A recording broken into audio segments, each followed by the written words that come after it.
Hello, I'm Roger Baker, Executive Director of the Stratfor Center for Applied Geopolitics at RANE. This podcast is brought to you by RANE Worldview, the premier digital publication for objective geopolitical intelligence and analysis. Find out how RANE can help you stay ahead of global events at ranenetwork.com.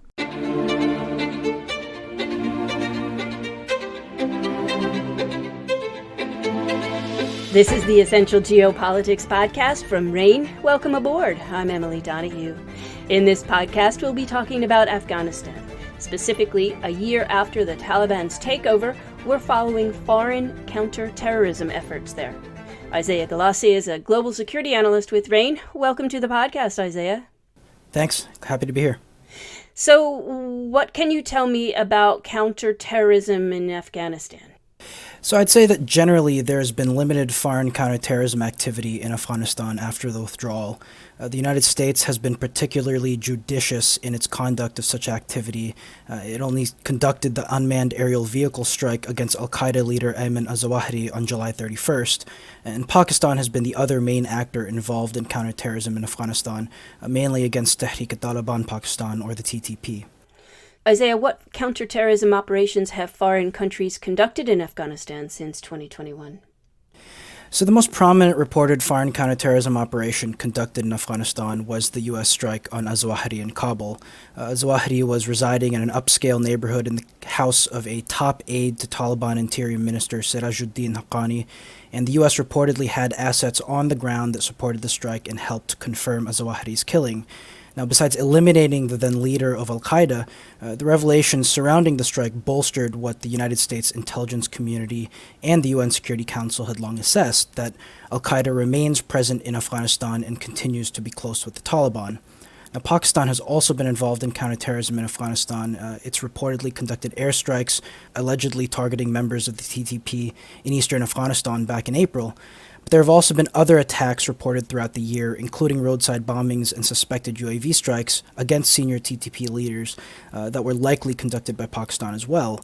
So besides for those more targeted strikes, Pakistan has also used artillery and mortars to retaliate against TTP fighters in eastern Afghanistan who have fired upon Pakistani forces across the border.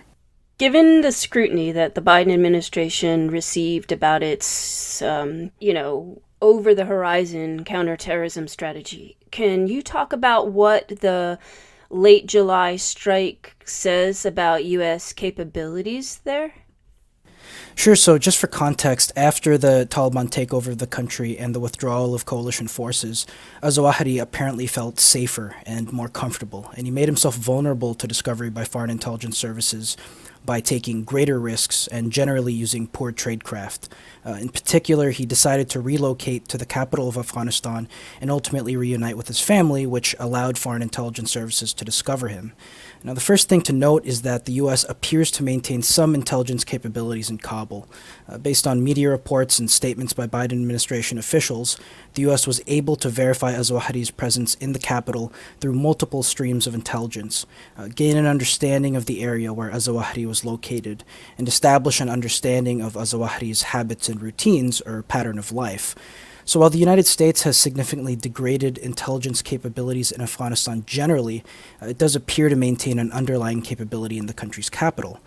Once the intelligence collected was judged sufficient enough to strengthen confidence in a successful strike with low risks to civilians, the U.S. was ultimately able to launch a strike operation. Now, the location where the UAV was launched has not been confirmed, but it's likely that it originated from air bases in the United Arab Emirates or Qatar, which the U.S. has previously used for UAVs and which are relatively close to Afghanistan.